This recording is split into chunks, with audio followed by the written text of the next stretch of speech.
السلام عليكم البنات، كي دايرين؟ لاباس عليكم؟ كنتمنى تكونوا بخير وعلى خير. كنتمنى يلقاكم هذا الفيديو في احسن الاحوال. عواشركم مبروكه. اليوم ان شاء الله فيديو جديد، وصفه جديده. اليوم غادي ندير معكم حلوه زوج اشكال بعجينه واحده اقتصاديه كتوجد بسرعه وكتجي فتيه وهشيشه، والاهم انها اقتصاديه. بقاو معنا حتى اخر الفيديو باش تعرفوا على المقادير وطريقه التحضير. وبسم الله غادي نتعرفوا على المقادير. هنا غادي نحتاج عندي 250 غرام ديال الزبده بحراره المطبخ، 250 غرام ديال الزبده، زوج كؤوس ديال السكر كلاصي، كاس ديال الزيت، 3 ديال البيضات، عندي هنا قشور ديال الحامض او قشور البرتقال، وشويه ديال الملحه. كناخذ قصعه غادي ندير فيها الزبده وغادي نضيف ليها السكر كلاصي. الا ما كانش متوفر عندكم سكر كلاصي تقدروا غير السكر العادي حبيبات تطحنوه هكا في الطحانه الكهربائيه وتضيفوه للزبده. ومن بعد غادي نضيف له داك قشور ديال الحامض او قشور ديال البرتقال، وديك القبصه ديال الملحه. غادي نخلط الزبده مع السكر مزيان حتى نحصلوا على شكل بوماد بحال هكا. يعني الطريقه سهله وبسيطه. صافي هنايا كنحصلوا على الشكل بحال هكا، على شكل بوماد. يعني خلطنا الزبده والسكر، وهنايا كنضيف الزيت بالتدريج. كنضيف الزيت وكنخلط في نفس الوقت بحال هكا. كنضيفوا الزيت بالتدريج وكنخلطوا في نفس الوقت، كنخلطوا مزيان. ومن بعد كنضيف البيض اللي هي 3 ديال البيضات، والدقيق كيبقى حسب الخليط.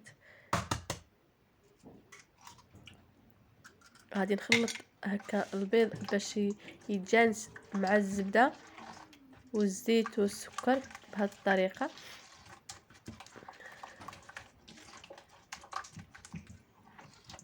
والدقيق كيبقى هو الاخير.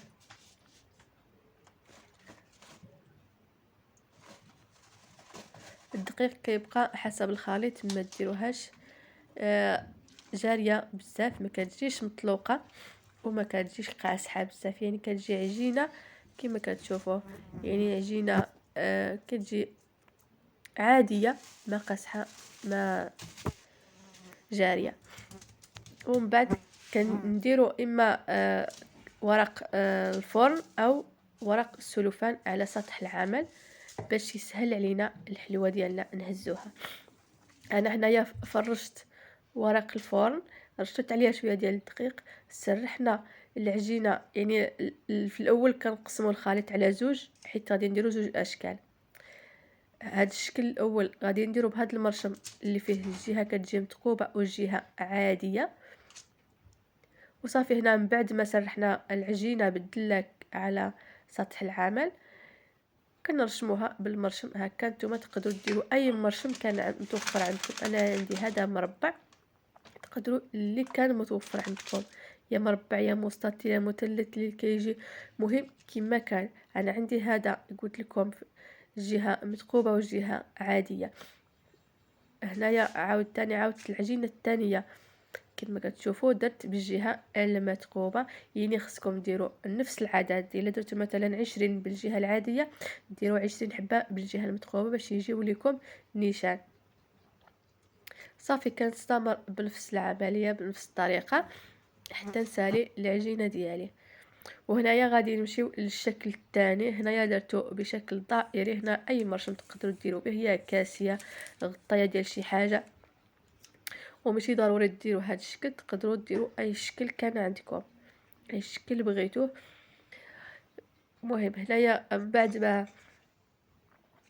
ما كملناها غادي ندخلوها للفران. من بعد ما طابت، بالنسبه للتزيين هذا اللي دائري غادي نديرو بالكراميل كما كتشوفوا، والكاوكاو محمر ومطحون. هنايا غادي ندير عليه الكراميل بحال هكا. طريقة سهلة وبسيطة وكيجي زوين بديك النكهة ديال الكراميل مع الكاوكاو، كيجي واحد المذاق رائع. وصافي كنغطسوا الوجه ديالو بحال هكا في داك تقدروا ديروا اللوز مهرمش، تقدروا ديروا اللي كان متوفر عندكم، الكونفيتير مع الكاوكاو في بلاصه الكراميل، تقدروا ديروا الشكلاط. وصافي غادي نستمر بنفس الطريقه حتى نكملهم كاملين، يعني كندهنهم بالكراميل وكنغطسهم في داك الكاوكاو. صافي كنحصلوا على هذا الشكل. اما الشكل الثاني كما كتشوفوا سرحتهم هكا في هذا الصنير. هنايا جبت هاد الابره، يعني كنخليها خاص ديال الحلوى بحال هادوك اللي كيتباعوا ديال الحنه.